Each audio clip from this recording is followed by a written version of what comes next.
개혁주의 신앙으로 굳건하게 세워지게 하옵소서. 우리 모두가 바르게 믿고 바르게 행하며 바르게 전하는 복된 믿음의 후손이 되게 하옵소서. 이 시간 예배의 특별 순서를 통하여 하나님이 영광을 받으시고 찬양대 찬양을 받아 주시옵소서. 모든 말씀 예수님의 이름으로 기도합니다. 아멘.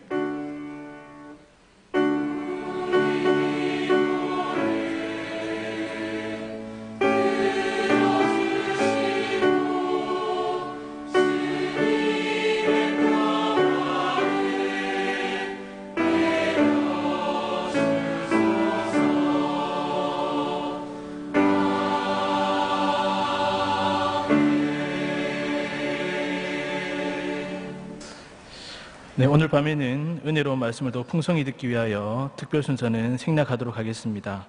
함께 보실 하나님의 말씀은 디모데전서 2장 5절의 말씀입니다.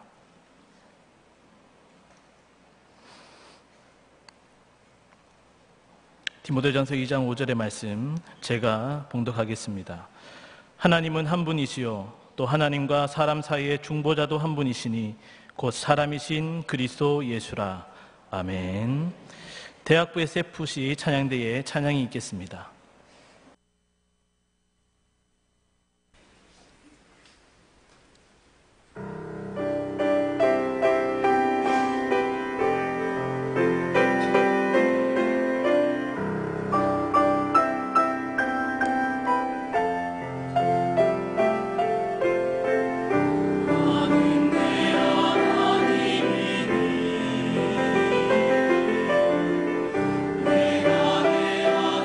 하나님이니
아멘.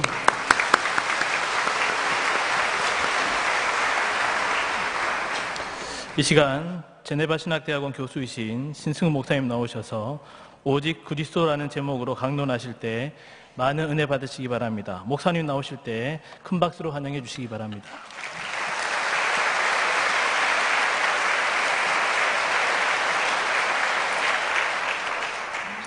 감사합니다. 오늘은 강론 두 번째 시간으로 오늘의 주제는 오직 그리스도입니다. 정말 짧고도 간결한 구호지만 언제나 우리의 가슴을 뛰게 하는, 격동시키는 그런 종교개혁자들의 슬로건이 아닐 수가 없습니다. 먼저 이 오직 그리스도라는 것은 모든 사안에 다 적용이 될 수 있겠지만 특별히 종교개혁 시대에 문제가 되었던 것은 구원론에 관한 것입니다. 근데 오늘날 현대인들은 소위 말하는 회의주의라는 것에 많이 빠져 있기 때문에 구원론의 당위성을 피력하기가 힘듭니다. 한 예로 뉴욕의 리디머 처치라는 장로교회가, 유명한 장로교회가 있는데 그 교회의 부사역자가 쓴 글을 읽어봤는데 뉴욕에 사는 어떤 젊은 친구가 연봉도 높고 사회적 지위도 높은 사람인데 정신적인, 심적인 어려움에 시달리고 있어서 그 부목사님께 상담을 와서 부목사님은 상담 끝에 내가 가는 길을 그가 아시나니 그가 나를 단련하신 후에는 내가 순금같이 되어 나오리라 라는 욥기의 말씀을 주시면서 형제님이 조금만 더 참고 견디시면 단련 끝에 순금같이 나올 것입니다 라고 했더니 그 사람이 순금같이 나와서 뭐하게요? 그랬답니다. 저는 그런 거 필요 없습니다. 저는 뭐 그렇게까지 바라는 것도 아니고 당장 아프고 상처받은 이 내 마음과 내 상태를 좀 어떻게 해주세요 라고 했답니다. 그러니까 인간은 날이 갈수록 어떤 우리 존재의 목적이나 본질에 대한 답을 포기해버리고 현실적인 양상과 상태에만 몰입합니다.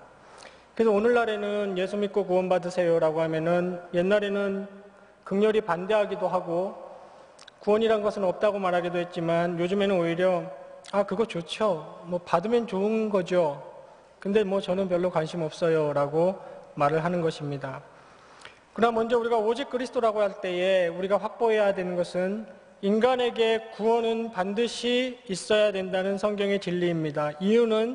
적극적인 이유는 하나님과의 관계를 회복하고 기쁨과 승리의 삶을 영원토록 누리게 해주기 때문이고 또 소극적으로는 구원을 얻지 못하면 지옥 형벌에 처해지기 때문입니다. 그래서 우리가 오직 그리스도로라고 할 때에 이 그리스도만이 두 가지에 모두 확실한 해답을 주는 것입니다. 즉 인간의 존재의 목적과 본질뿐만 아니라 인간이 지금 처해 있는 양상과 상태 모두에 확실성을 주는 유일한 해답이 성경이 우리에게 알려주고 있는 오직 그리스도입니다. 구원은 죄사함과 칭의, 의롭게 됨 두 가지로 이루어지고 있습니다. 이렇게 구원, 즉 인간이 죄를 사함을 받고 하나님 앞에 의롭게 된다는 칭의를 얻는 데 있어서 종교개혁자들은 오직 그리스도, 오직 그리스도로만을 주장했던 것입니다. 왜냐하면 그것이 바로 성경의 가르침이었기 때문입니다. 성경의 가르침이라는 것은 어떤 것을 의미합니까? 성경의 가르침이라는 것은 곧 가장 현실적인 것, 가장 실제적인 것, 인간의 상태를 가장 잘 해석한 것, 그것을 의미합니다. 그것이 성경의 가르침입니다. 그래서 오직 그리스도만을 외쳤던 것입니다. 오늘 저와 여러분은 이 오직 그리스도만으로 구원을 얻는다는 것이 구체적으로 어떤 것을 의미하는지, 그리고 실제적으로 저와 여러분의 삶에 어떤 의미가 있는가를 살펴보려고 합니다. 그리고 그 우리의 본론에 들어가기 전에 간략하게 로마 카톨릭의, 로마 천주교의 오류와 잘못된 것이 무엇인지를 먼저 살펴보고자 합니다. 먼저 그리스도라는 명칭부터 제가 간략히 설명을 좀 하고 싶습니다. 구속사는 역사적인 과정, 역사적인 계획입니다. 그러니까 소위 말하는 히스토리컬 프로그램이죠. 인간이 타락은 한순간에 이루어졌지만 그 타락을 회복하는 것은 하나님의 열심과 하나님의 작정이 총동원되는 역사적인 프로그램입니다. 그러니까 때가 참에 점진적으로 구속사는 한 발 한 발 성취되어 가고 있는 것입니다. 그 구속사의 한가운데 인류에게 던져졌던 유일한 소망이 바로 메시아입니다. 제가 전에 미국에서 공부할 때 어떤 한인교회 장로님께서 그러시더군요. 미국식으로 하면은 예수 그리스도고 한국식으로 부를 때 그리스도 예수다. 그러니까 승욱신, 신승욱 뭐 이렇게 되는 건데 제 생각에는 그분께서는 아마 그리스도를 예수님의 성, last name 정도로 이해를 했던 것 같습니다. 그러나 우리 경외 성도분들께서 잘 아시듯이 그리스도는 타이틀이죠. 그러니까 트럼프 대통령 하듯이 예수 그리스도. 메시아라는 히브리어가 메시아스라는 음역이 헬라어에 있지만 그 음역을 안 쓰고 크리스토스라는 의역을 썼습니다. 기름을 부은 자라는 뜻의 의역을 써서 한글 한문 의역이 그리스도가 된 것인데, 즉 기름 부은 자, 기름 부음을 받은 자, 구약에서 기름 부음을 받은 사람의 세 가지 직분이 무엇이 있겠습니까? 선지자, 제사장, 왕, 이 세 직분이 기름 부음을 받았던 것입니다. 그러니까 인간에게 필요한 것은 진리의 말씀이 필요하고 선지자적 사역이 필요한 것이고, 하나님과 인간을 화목시켜줄 제사장이 필요한 것이고, 종교적 역할이 필요한 것이고, 또 정치적으로 다스려줄 왕이 필요한 것이죠. 이 모든 것을 완전히 이루어질 인류의 유일한 소망, 대망의 메시아, 그것을 헬라말로 크리스토스라고 부르고 우리가 그리스도라고 부르는 그 명칭입니다. 그러니까 지난 시간에 우리가 보았듯이 메시아라는 것은 오셨을 때 더 이상 마지막 때 마지막 날 아들로 말씀하셨다라고 말씀하셨고, 또 말씀이 직접 육신이 되어 우리 가운데 오셨다라고 했을 때 선지자직을 완전히 그리스도가 이루신 것입니다. 그리고 우리는 하나님 앞에 더 이상 나아가 짐승을 끌고 나가서 드려 속죄 제사를 드릴 필요가 없어졌습니다. 왜냐하면 오직 그리스도 그분께서 우리를 위하여 제사장직을 완전히 이루셨기 때문입니다. 또 우리는 더 이상 우리의 영적인 인생살이를 위해서 다른 지침이나 다른 왕이나 인도자를 필요로 하지 않습니다. 왜냐하면 그 그리스도 메시아가 우리의 영원한 왕으로 오셨기 때문입니다. 이 의미를 가지고 우리는 오직 그리스도가 그러면 누구냐 했을 때 나사렛 예수라고 우리가 부릅니다. 그러니까 우리가 오직 그리스도 하는 것은 오시기로 약속되었던 메시아 그분, 그리고 직접 우리 가운데 오셨던 메시아 그분, 그리고 장차 다시 오실 메시아 그분 하나로라는 뜻입니다. 오직 그리스도로라는 뜻입니다. 구원에 있어서도 그리스도의 사역 외에, 오직 이 그리스도의 완전한 사역 외에 사람이든 프로그램이든 어떤 사역이든 무엇이 보충되어야 된다고 주장을 한다면 그것은 기독교의 복음이 아닙니다. 오직 그리스도로 말미암는, 오직 그리스도에 의한 그 방법 외에는 없습니다. 오늘 저와 여러분은 이 위대한 오직 그리스도의 복음의 핵심을 함께 상고해 보고자 하는 것입니다. 그렇다면 당시 종교개혁자들이 오직 그리스도를 외쳐야만 했던 역사적인 배경은 무엇이겠습니까? 그것은 로마 카톨릭에 의한 구원론이 매우 심각하게 왜곡되어 있었기 때문입니다. 세 가지로 제가 정리를 해봤습니다. 첫 번째로는 우리가 잘 알고 있는 이행득구 사상입니다. 이것은 당시 중세 말에 유행했던 유명론이라는 학문체계에 입각한 것인데, 즉 그리스도의 공로를 인정하고 그리스도의 공로에 입각하지만 거기에다가 사람의 공로도 더해서 인간이 의롭게 된다는 것입니다. 그 사람들은 인간의 공로를 두 가지로 나눕니다. 첫 번째로 congruent merit, 유사 공로라고 부르는 것이 있습니다. 자연인 상태에 있다가 자연인으로서 자기가 열심히 살려고 최선을 다한다면 하나님께서 하늘에서 보시고 그 사람에게 은혜를 내려주기 시작한다는 것입니다. 유사 공로입니다. 그 은혜를 받아서 본격적으로 의인이 되기 시작하는데, 그 은혜를 받아서 이 사람의 삶은 그 다음부터 이 사람이 하는 선행은 무엇이 되냐면은 condign merit, 당연 공로, 어떤 학자들은 순수 공로라고 부르기도 합니다. 그래서 자신의 구원을 스스로 이루어가는 것입니다. 의롭게 됨이 시작되었다는 것이죠. 죄를 지으면 어떻게 합니까? 열심히 성화 생활을 해서 게이지가 올라가다 죄를 지으면 게이지가 똑 떨어집니다. 신부를 찾아가서 고해성사를 해서 죄사함을 받는다고 주장합니다. 다시 성례에 참석해서 떡을 떼고 포도주를 마시고 반드시 사제를 통해 사제가 주는 떡을 받아 먹고 포도주를 받아 마시면 은혜가 주입, infusing, 우리에게 전가되는 것이 아니라 은혜가 우리에게 실제로 주입된다고 가르치고 있습니다. 이 이행득구 사상이 매우 잘못되어 있었던 것입니다. 두 번째는 중보자 사상이 매우 심각하게 왜곡되어 있었습니다. 로마 카톨릭의 전형적인 형태인 사제주의가 있습니다. 즉 성례와 고해 성사를 집행하는 성직자, 소위 성인이라는 사람들이 중보의 역할을 한다는 것입니다. 죄도 용서해주고 은혜도 주입시켜주고. 여러분, 중보자는, 성경이 말하는 중보자는 중개인이 아닙니다. 무슨 물건을 전달해주고 연결해주는 그런 분이 중보자가 아닙니다. 중보자, 인간의 몸을 입고 우리 가운데 직접 내려오신 완전한 하나님이시면서 완전한 인간인 그분, 친히 십자가에 직접 달려 보혈을 흘리시고 대신 속죄를 이루시고 부활하신 그분 메시아 그리스도, 우리 심령 한가운데 자정하셔서 임마누엘로 함께 하시는 그분, 오직 예수 그리스도만 중보자이고 중보의 역할을 실질적이고 효력 있게 해냅니다. 로마 카톨릭의 이 잘못된 중보자 개념의 한가운데 무엇이 우뚝 서 있는지 아십니까? 여러분 잘 아실 것입니다. 마리아입니다.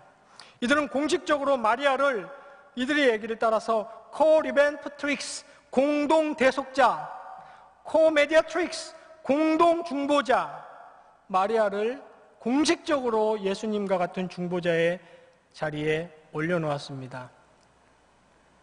셋째로, 그 당시 사회상은 오늘날 사회상과 너무나 흡사하고 똑같습니다.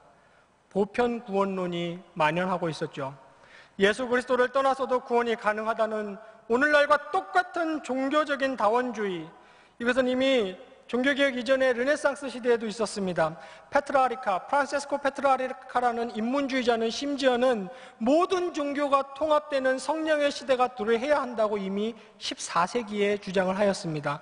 그리고 많은 르네상스 인문주의자들은 자연신학, 자연종교 등과 같이 자연계시를 통해서도 그리스도가 없이도 인간이 구원을 이룰 수 있다고 주장하였습니다. 오늘날과 너무나 흡사합니다.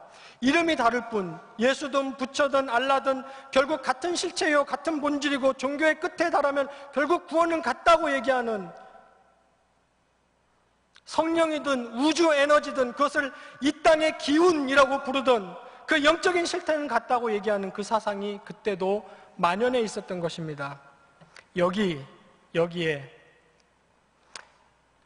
인간이 구원을 이룸에 있어서 그리스도만이 필요하다, 오직 그리스도만이다 라고 종교개혁자들이 외치기 시작한 것입니다. 인간의 행위가 아닌 그리스도의 공로로만 구원이 이루어지며 사제나 성직자들이 아닌 오직 그리스도만이 우리의 중보자이며 오직 그리스도 외에 구원에 이르는 다른 길은 없음을 확정하려고 했습니다. 그러니까 세상에 알리려고 했고 사람들에게 가르치려고 했고 성경의 진리를 밝히 드러내려고 했고 1000년 동안, 정확히 말하면 1500년 동안 두터운 암흑의 먼지에 덮여있던 복음의 보석을 드러내서 먼지를 털어내고 세상에 밝히 알리려고 했던 것입니다. 다른 이로서는 구원을 받을 수 없나니 천하 사람 중에 구원을 받을 만한 다른 이름을 우리에게 주신 일이 없음이라 하였더라라는 사도행전 4장의 말씀을 실천하고 가르치고 세상에 선포하려고 했던 것입니다.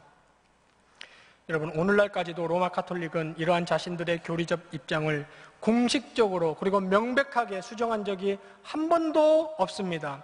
1647년에 있었던 트렌트 종교회의 이후로 사실 로마 카톨릭은 사제나 수녀들의 윤리적인 갱신은 노력을 많이 한 건 사실입니다. 그래서 역사의 어느 시점에서는 어느 종교인들보다 사제나 수녀들이 윤리적으로는, 도덕적으로는 상대적으로 좀 나았던 것도 사실입니다. 그러나 1차, 2차 바티칸 공의회나 90년대에 있었던 기독교 복음주의와 화합이나 아니면 최근에 2009년도에 있었던 맨하탄 선언 같은 것을 통해서도 단 한 번도 이들의 이런 잘못된 교리를 공식적으로 명백히 수정한 적이 없는 거죠. 정확히 말하면 종교개혁은 아직도 끝나지 않은 것입니다. 게다가 또한 제가 좀 전에 간략하게 소개드렸던 그런 종교다원주의와 포스트 모더니즘에 등을 업고 나타난 상대주의의 사장이 오늘날 우리 기독교와 교회라 기독교인들을 맹렬하게 둘러싸고 있는 이 상황은 종교개혁 시대와 꼭 닮아 있습니다. 이러한 때에 저와 여러분은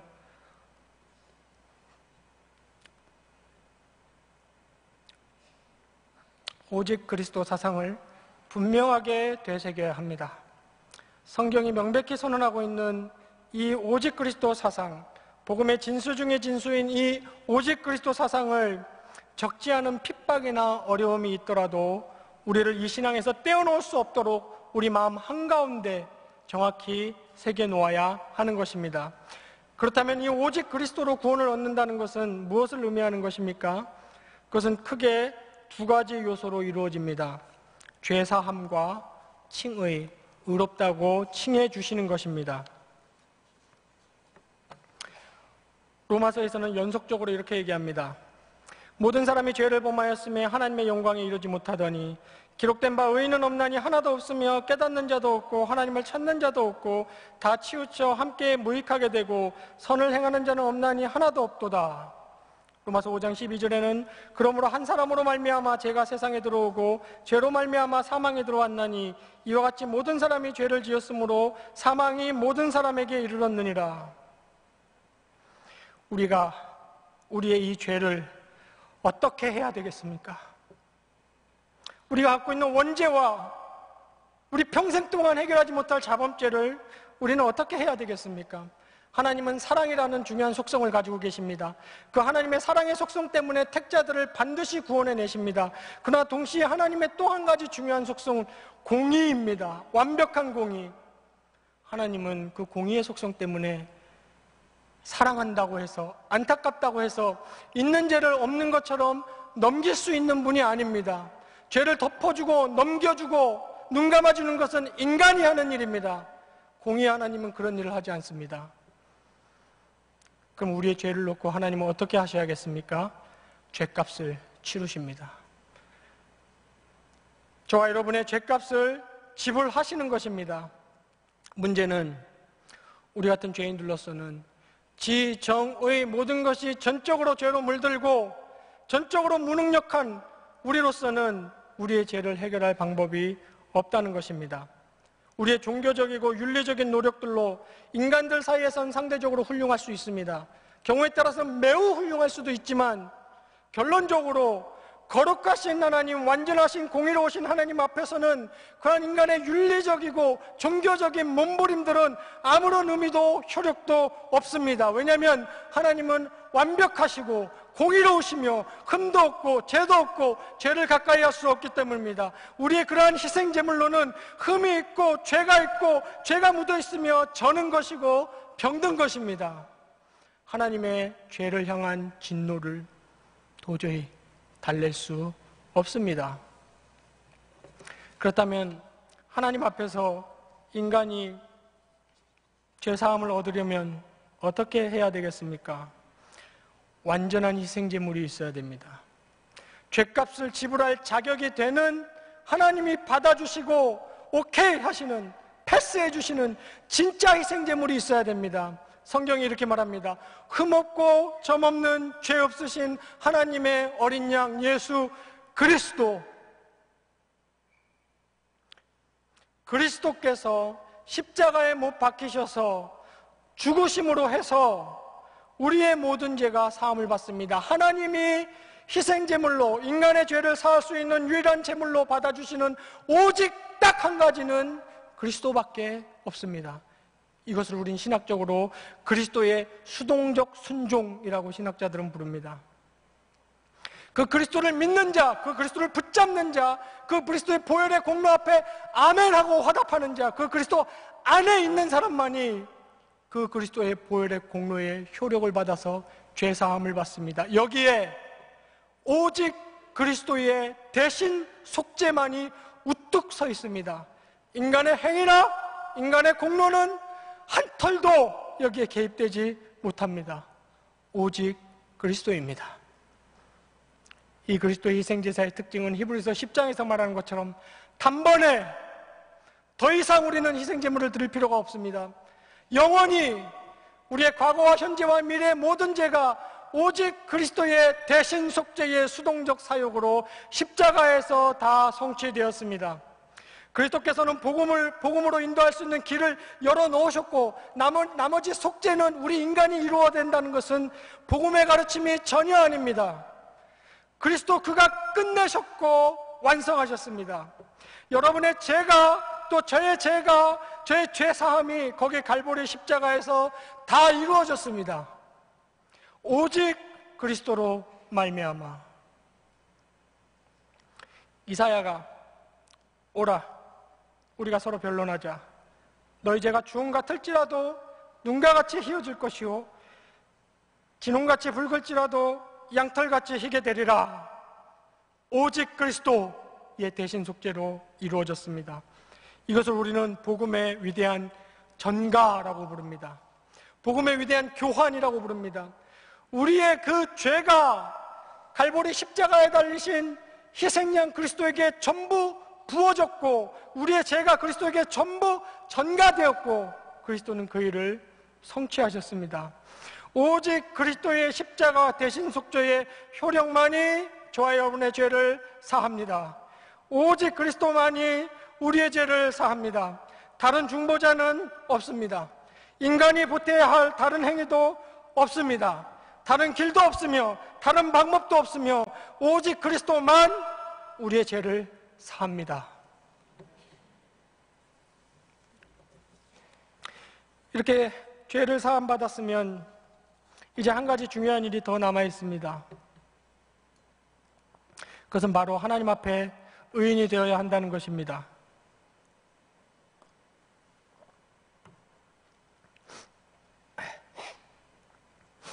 우리 죄를 사함받고 이제는 하나님 앞에 의인으로 드러나고 의인으로 서야만 우리는 온전한 구원을 이룰 수 있습니다. 하나님 앞에 이 의를 이루는 것에도 우리는 전적으로 무능력합니다. 누가 누구보다 좀 더 나을 수 있어요. 선행을 더 많이 할 수도 있습니다. 그러나 팀 켈러라는 목사님은 아주 적절한 비유로 이렇게 들었습니다. 저 바다 한가운데 있는 구원이라는 섬에 도달하려면 어떤 사람은 해안가에서부터 고작 몇 피트를 갈 수도 있고 몇 마일을 갈 수도 있고 또 수영선수라면 수십 마일을 갈 수도 있다. 그러나 중요한 것은 그 구원이라는 섬에 아무도 도달할 수 없다는 것이다. 그 구원이라는 섬에 도달하는 유일한 길은 예수 그리스도라는 구원 방주에 올라타는 일 외에는 없다라고 표현을 했습니다.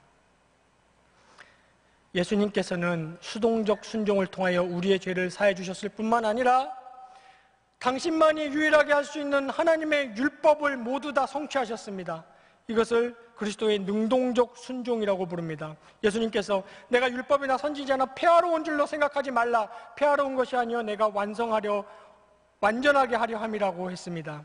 예수님은 오셔서 율법의 수준을 훨씬 높여놓으셨습니다. 그 유명한 어구 무엇 하였다는 것을 너희는 들었으나 나는 너희에게 이르노니 간음하지 말라 하였다는 것을 너희는 들었으나 나는 너희에게 이르노니 음욕을 품고 여자를 보는 자마다 마음에 이미 간음하였느니라.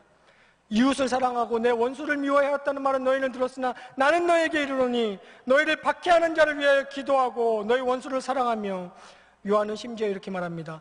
마음으로 형제를 미워한 자도 이미 간음하였느니라. 이 율법은 우리를 의롭게 하는 것이 아니라 우리로 하여금 절망시키고 낙심시키고 아무런 가능성이 없음을 깨닫게 합니다. 그래서 로마서 10장 4절에 이렇게 얘기합니다. 그리스도는 모든 믿는 자에게 의를 이루기 위하여 율법의 마침이 되시니라.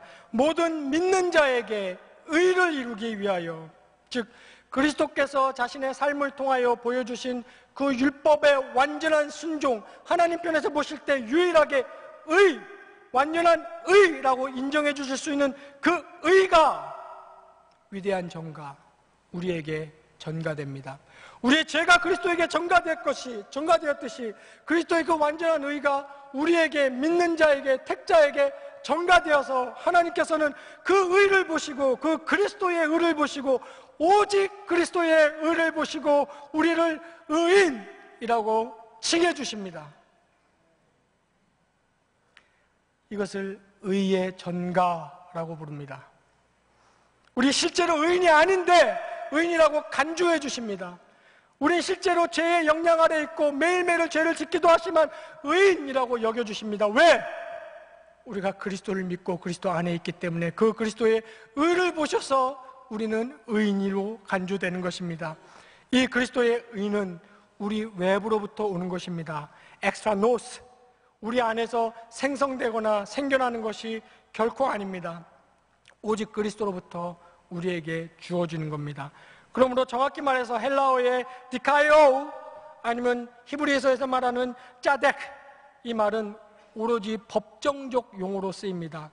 그러니까 우리를 의인이라고 불러주시는 것은 실제로 우리가 의인이 되고 예수를 믿고 중생하고 신앙 고백을 하는 순간 우리가 의인으로 확 변해버리는 것이 아닙니다. 우리를 의인이라고 칭해 주십니다. 예수 그리스도의 의를 보고. 물론 당연히 예수를 믿으면 성령의 역사로 말미암아 성화적 삶을 살기 시작합니다. 이것은 반드시 그렇게 됩니다. 그러나 지금 말하는 것은 우리의 의가 어디 있는가? 우리가 예수를 믿는 순간 우리의 의가 우리 안에서 스물스물 생겨나고 조금씩 올라와서 우리가 점차 조금씩 의인이 되는 그런 의가 아닙니다. 오직 우리 외부로부터 주어지는 그리스도의 의, 그것을 은혜로 다음 주에 배웁니다. 믿음으로 말미암아 그 다음 주에 다룰 것입니다. 우리에게 의인이라고 여겨주시는 것입니다. 우리를 향한 의의 선언은 우리 주 예수 그리스도로 말미암아 끝났습니다. 그럼 우리는 이렇게 얘기합니다. 그러면 우리는 성화적 노력은 하지 않아도 되는가? 사도 바울의 표현, 결코 그럴 수 없느니라. 메게노이토, 절대 그럴 수 없느니라. 죄에 대해서 죽은 우리가 어찌 그 가운데도 살리오. 강좌4 오직 믿음 시간에 우리 이것을 자세히 다룰 것입니다.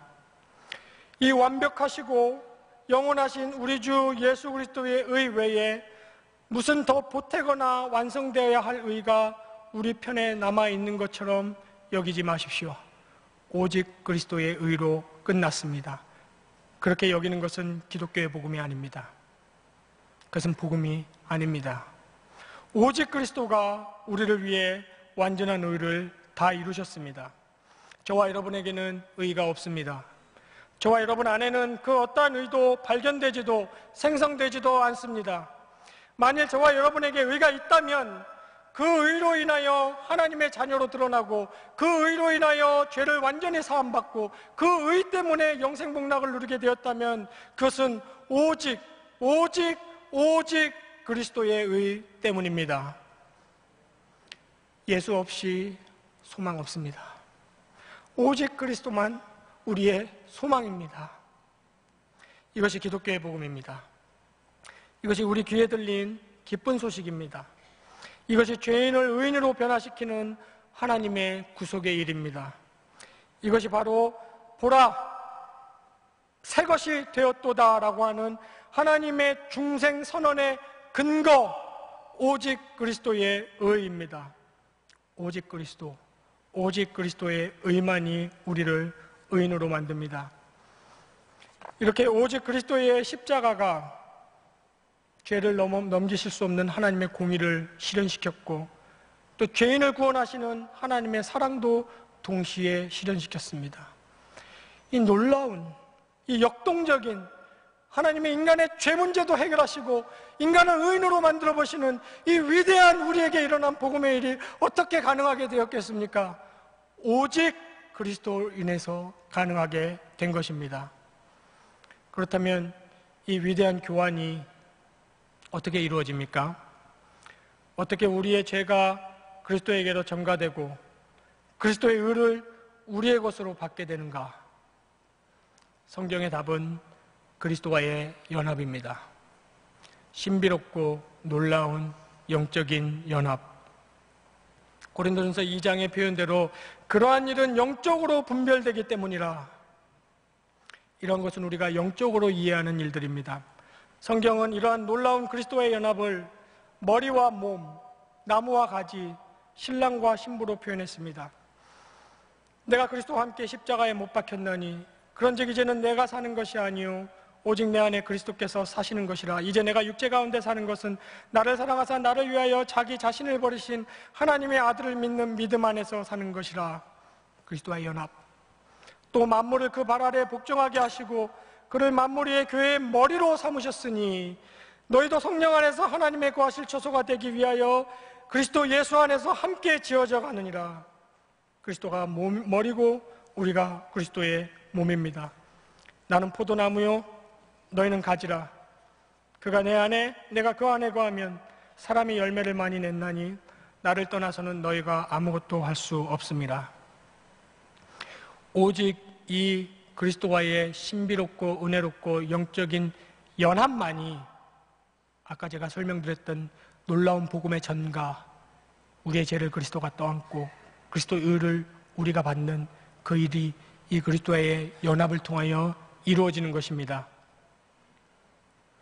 이 성도와 그리스도와의 연합은 아무것도 깰 수 없습니다. 사망이나 생명이나 기쁨이나 높음이나 권세나 장래일이나 현재일이나 그 어떤 피조물이라도 환난이나 공고나 핍박이라도 그리스도와 성도와의 연합을 깰 수 없습니다. 세상이 우리에게서 다 앗아갈 수 있어도 그리스도만은 앗아가지 못합니다. 그리스도와의 연합이 이러한 것입니다. 그렇다면 우리는 성경에 가르치고 있는 이 오직 그리스도 사상을 통하여 마지막으로 한 가지를 그리고 한 번 더 확인하고 확신하고 가야 됩니다.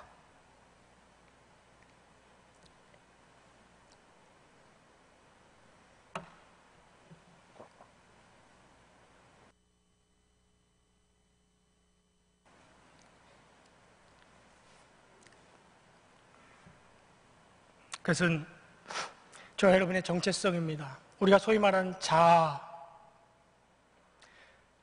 그리스도는 기독교라는 종교에서 신앙의 대상 정도, 나 외롭고 힘들 때 내게 힘 주시는 분, 나 기쁘고 즐거울 때 찬양 드리는 분 정도가 아니고 예수 그리스도는 나의 생명입니다. 나의 나됨이고 그리스도는 나의 존재 그 자체입니다. 예수가 없으면 나는 의미가 없는 겁니다. 예수가 없으면 이 우주가 나에게 의미가 없는 겁니다.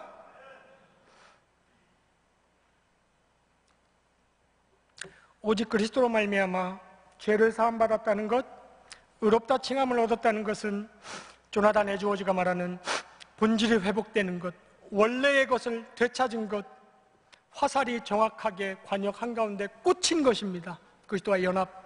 화살에 이렇게 꽂히지 않고 빗나가는 것을 뭐라고 하신지 아십니까? 헬라말로 하마르티아라고 그럽니다. 잘 아실 것입니다. 죄입니다. 죄. 그리스도와 연합하지 못한 모든 것이 죄고 헛 화살을 쏘고 있는 것인 거죠. 그러므로 저와 여러분의 진정한 자아, 나의 정체성은 오직 그리스도 안에서 발견됩니다. 오직 그리스도 안에서 나의 나됨의 의미를 찾고 나의 인생의 목적을 찾고 나의 의의를 찾는 것입니다. 따라서 그리스도인에게 진정한 자아 실현이라는 것은 무엇이겠습니까? 우리가 소위 자아 실현을 일반적으로 이렇게 해석합니다. 내가 어떤 무엇이 되고 싶었는데, 어떤 직업을 갖고 싶었는데 그 직업을 성취하는 것, 내가 이러저러한 라이프 스타일을 가지고 이런 인생을 살고 싶었는데 그런 인생을 사는 것, 좋습니다. 중요합니다. 매우 중요합니다. 그러나 저는 그런 것들이 중요하지 않다고 얘기하는 것이 아니고, 제가 드리고 싶은 말은 그것이 그리스도인들의 자아 실현의 본질이나 핵심이 아니라는 것입니다. 그리고 진정한 그리스도인들의 자아 실현이라는 것은 내가 예수를 잘 믿고 예수를 위해 사는 것입니다. 이것이 자아 실현입니다. 이겁니다. 이게 본질이고 이게 이슈입니다. 예수 목적, 내 삶 수단, 이것이 있다면 내가 가정주부라도 좋고 대기업의 회장이라도 좋고 무엇이라도 상관이 없습니다. 진짜 중요한 것은, 진짜 이슈는 내가 예수를 잘 믿고 있는가? 내 인생이 온전히 예수를 향해 있는가? 이것이 문제입니다. 이것이 이루어지는 것이 저와 여러분의 자아가 실현되는 것이고, 이것만 실현된다면 어떤 직업을 갖든 무엇을 하고 있든 나의 매일매일은 의미와 가치로 가득 차게 됩니다. 왜 그런 줄 아십니까? 만물의 존재 목적이신 그 그리스도 안에 내가 있고, 또 그 발 아래 만물이 통일되는 그 그리스도가 내 안에 있기 때문입니다. 딱히 보잘것없고 평범한 내 삶이지만 역사의 목적과 시간과 공간과 사건의 존재 목적인 구속사에 정확히 맞춰져 있기 때문에 그리스도 안에서 내 인생은 의미와 가치와 기쁨과 감사로 충만하게 되는 것입니다. 오직 그리스도로, 오직 그리스도로 이 일이 가능합니다. 예수 목적, 내 삶 수단, 기쁘고 즐겁고 일이 잘 풀릴 때도 오직 그리스도, 힘들고 어렵고 낙심될 때도 오직 그리스도. 그리스도 안에서 그리스도를 붙잡기만 하면 그 인생은 반드시 승리합니다. 예수 그리스도 때문에 죄사함을 받고, 예수 그리스도 때문에 의롭다 칭함도 받고, 그러므로 보라, 이전 것은 지나갔으니 새 것이 되었도다. 누구든지 그리스도 안에 있으면 새로운 피조물이라. 이제부터 내 인생의 의의는 예수 그리스도입니다. 내 인생의 목적도 예수 그리스도인 것입니다. 나는 비천에 처할 줄도 알고 풍부에 처할 줄도 알아. 모든 일, 곧 배부름과 배고픔과 풍부와 궁핍에도 처할 줄 아는 일체의 비결을 배웠노라. 빌립보서 4장 11절의 말씀입니다. 오직 그리스도가 내 안에 있기 때문입니다. 끝으로 사도 바울의 다른 고백을 한번 들어보십시오. 나의 간절한 기대와 소망을 따라 아무 일에든지 부끄럽지 아니하고 지금도 전과 같이 온전히 담대하여 살든지 죽든지 내 몸에 그리스도가 존귀하게 되게 하려 하나니, 이는 내게 사는 것이 그리스도니 죽는 것도 유익함이라. 이것이 사도 개인의 고백입니까? 결코 그렇지 않습니다. 오직 그리스도를 믿는 모든 기독교인들의 고백입니다. 이 고백이 오직 그리스도를 가슴 깊이 새기고 예수를 목적으로 하여 살아가는 우리 경양의 모든 성도님들의 고백이 되시기를 정말로 간절히 바랍니다.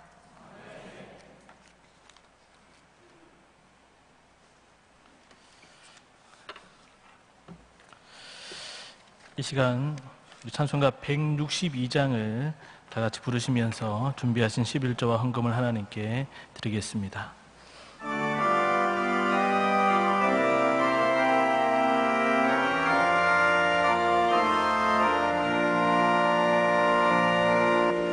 부활하신 구세주 나 항상 섬기네. 온 세상 조롱해도 주 정령 사셨네. 그 은혜로운 손길 보드러운 음성 주 예수 나와 함께 늘 계시네. 예수 늘 살아 계셔서 주 동행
영상으로 교회 소식 보시겠습니다.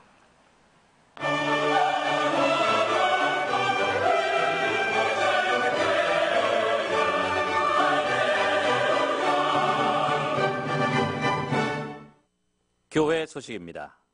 경양 30만의 예배자를 위하여 2017년도 하반기 태신자각기 운동을 전개합니다. 각 교구에서는 아직까지 구원에 이르지 못한 고륙 형제자매 중에서, 친구 중에서, 이웃 중에서 전도 대상자를 카드에 기록하여 함께 기도하며 구체적인 전도 운동을 하게 됩니다. 11월 추수감사절까지 진행되는 태신자각기 운동에 모든 성도님들께서는 적극 참여해 주시고, 작성하신 카드는 제출용과 보관용으로 구분하여 절취하시고, 제출용은 교회 로비에 비치된 수거함에 넣어주시기 바랍니다. 11월 셋째 주일에 있을 추수감사주일을 기억하며 행복노트, 감사노트 쓰기 운동을 전개합니다. 행복노트, 감사노트 쓰기 운동은 금주 수요일부터 추수감사주일이 되는 40일 동안 진행하며 매 순간 하나님의 손길을 믿음의 눈으로 발견하여 감사의 제목들을 노트에 기록하시면 됩니다.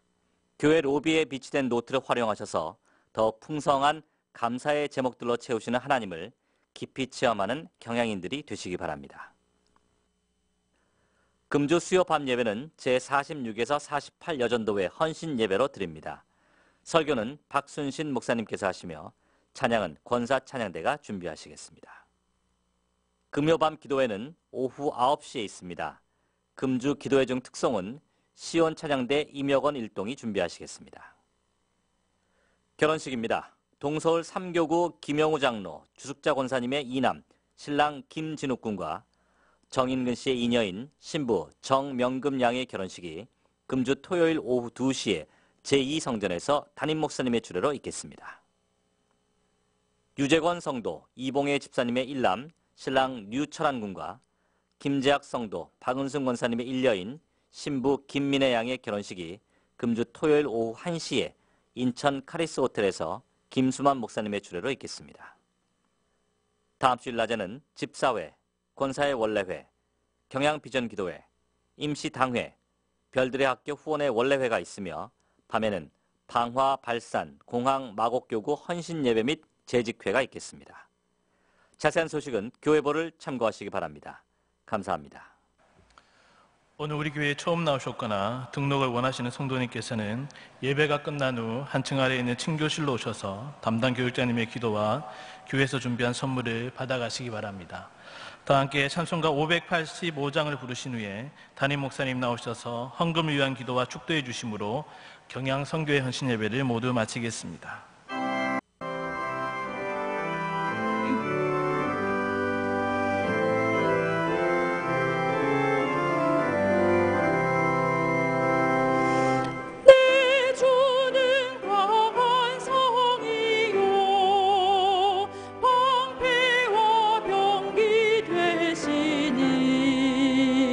큰 환난에서 우리를 구하여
제가 오늘 저녁에 이렇게 식사를 마치고 교회 사무실에 이렇게 돌아오는데 직원 한 명이 저보고 느닷없이 목사님 지난 주일 밤에 참 은혜 많이 받았습니다. 참 좋았어요. 그러는 거예요. 제가 지난 주간 동안 그런 말을 여러 번 들었거든요. 근데 또 오늘 저녁에 또 그 말을 딱 듣는 순간 그 속에서 이렇게 갑자기 당혹감과 수치와 약간의 분노까지 이렇게 확 또 치솟는 거예요. 그래서 제가 그걸 억제하면서 참으면서 그건 알겠는데 거기 덧붙여 될 말은 없을까요? 제가 최대한 정중하게 물어봤는데 이 직원 눈만 말똥말똥하면서 제가 은혜 받았다니까요. 그래서 내가 너무 답답해서 제가 아니 주일 아침에도 은혜 많이 받았지만 주일 밤에 또 은혜 받아서 고맙습니다. 이렇게 말을 해야지. 이렇게. 제가 트리플 A형 맞나요? 네. 농담으로 하는 말이고 정말 저도 참 기쁘고 우리 모든 성도님들이 이렇게 계속 참 큰 은혜를 받으면서 이 종교의 500주년을 뜻깊게 보내는 것이 너무나 감사하고 즐거운 일입니다. 우리 마지막 날 5번 주일간까지 계속 더 많은 성들이 오늘 또 지난 주일 밤보다 더 많이 오셔서 감사드리고 우리 꼭 자녀들도 데리고 마지막 주일 밤까지 꼭 이 귀한 성에 참여하시기 바랍니다. 기도하겠습니다. 주님, 정말 우리가 500년 전에 종교개혁자들이 없었더라면 우리는 아마 우리도 지금은 교황을 하느님처럼 모시고 성모 마리아를 나의 중보자라고 고백하고 그 앞에 그 상 앞에 엎드리며 사제 앞에 가서 고해 성사를 한답시고 나의 모든 정말 내놓기 부끄러운 죄들을 하나하나 낱낱이 고해야 될 그런 인본주의, 교권주의의 이단 종교에 묶여서 살았을 것인데 주님께서 참 그 천년 동안이나 실상 사람을 그렇게 하늘님을 떠나서 사람 앞에 엎드리도록 만들었던 그런 천주교의 본성을 그 이단성을 이 소수의 종교학자를 통해서 정확하게 발견하고 또 대항하게 하심으로써 이런 인본주의 종교를 떠나서 이제 다시 원래 성경 말씀을 선포하는 것으로 오직 예수님만이 하나님 아들이시오 나의 구주이시라는 이 온전한 신앙 고백과 참된 구원의 길을 찾으시는 은혜를 우리로 하여금 누리게 하신 주님께 다시 한번 진심으로 감사와 영광을 돌려드리옵니다. 우리는 참 너무나 당연하게 받아들이는 어떻게 보면 너무나 쉽고도 기초적인 것이라 할 수 있지만 그러나 이 오직 그리스도라는 이 한 슬로건을 외치기 위해서 얼마나 참 큰 용기가 필요했으며 주님 콜럼버스의 달걀을 깨뜨리는 것처럼 제일 처음에 이 사실을 그 거대한 괴물과 같은 로마 가축을 향해서 대항하여 계신다는 것이 얼마나 힘들고 어려웠던 일인지 기억할 때 정말 살아계신 성령 하나님께서 그런 우리 종교학자 선배들의 심령을 감화감동시켜서 이런 놀라운 진리 운동을 선포하고 회복할 수 있도록 역사하셨음을 저희 기억하면서 다시 한번 우리 오늘 맞이하는 이 종교의 기념의 달을 진심으로 감사와 찬양을 돌려드리옵니다. 우리 경양의 성도들 하여금 이런 종교의 소중함과 너무나 참 자랑스러운 이 귀중한 정신을 이미 잃어가고 오히려 그 로마 가톨릭과 다시 손을 잡는 것을 종교 간의 화합이라고 이런 참 통합운동에 오늘날 금수항우주운동에 앞장서는 그런 목사들과 기독교 교회들이 점점 더 늘어나고 있는 이런 추세에 더더욱 주님 이 종교개혁의 달을 소중히 여기고 우리의 경양교회를 통하여서 주님 이미 소수가 되어 있지만은 참된 이런 종교의 후예로서 자부심을 가지고 긍지를 지켜나가며 그 의미를 다시 굳게 각자의 심령을 되새기는 이 한 해를 낼 수 있도록 은혜를 더하여 주시옵소서. 우리로 하여금 또 이렇게 이 특강 기간 중에 또 우리 제네바 신학대학원과 또 우리 선교를 위해서 또 귀한 특별 예물을 지난 주일 밤부터 또 성도들이 좀 정성과 힘을 다해서 많이 참여하도록 은혜에 부르시면 감사합니다.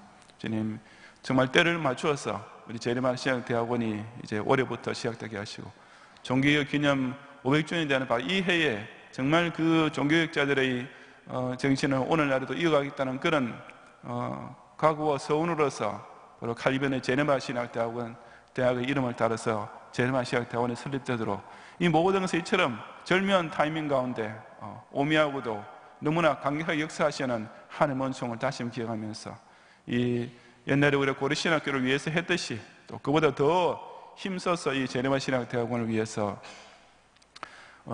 후원하는 그런 우리의 기도와 힘을 모으며 또 이 학교를 통해서 개혁주의 신앙을 배우고 그것을 가지고 전 세계에 흩어져서 땅끝까지 이 바른 진리 운동에 앞장서고 있는, 특히 실제로 우리보다 훨씬 더 이런 천주교의 이단적인 선교 활동과 맞서서 이렇게 좀 영전을 벌이고 있는 우리 선교사님들을 또 더욱 소중히 여기고 또 여전히 이 경양 선교를 통해서 그들을 돕는 이런 보내는 선교사로서의 사명을 감당하는 우리 경양인들이 될 수 있도록 이번 월말까지 매일 밤마다 많은 은혜를 받고 또 많은 감사의 예물을 올려드릴 수 있도록 축복해 주시옵소서. 예수 그리스도의 은혜와 하나님의 사랑과 성령님의 감화감동 인도와 보호하심이 교황이 아니라 성모 마리아가 아니라 사제가 아니라 오직 그리스도를 통하여서 칭의와 성화의 은총을 입음으로써 참된 구원의 자리, 하나님의 자녀가 되는 놀라운 유업을 꼭 누리기 원하는 우리 모든 경양의 성도들 위해 이제로부터 영원히 함께 있을지어다. 아멘.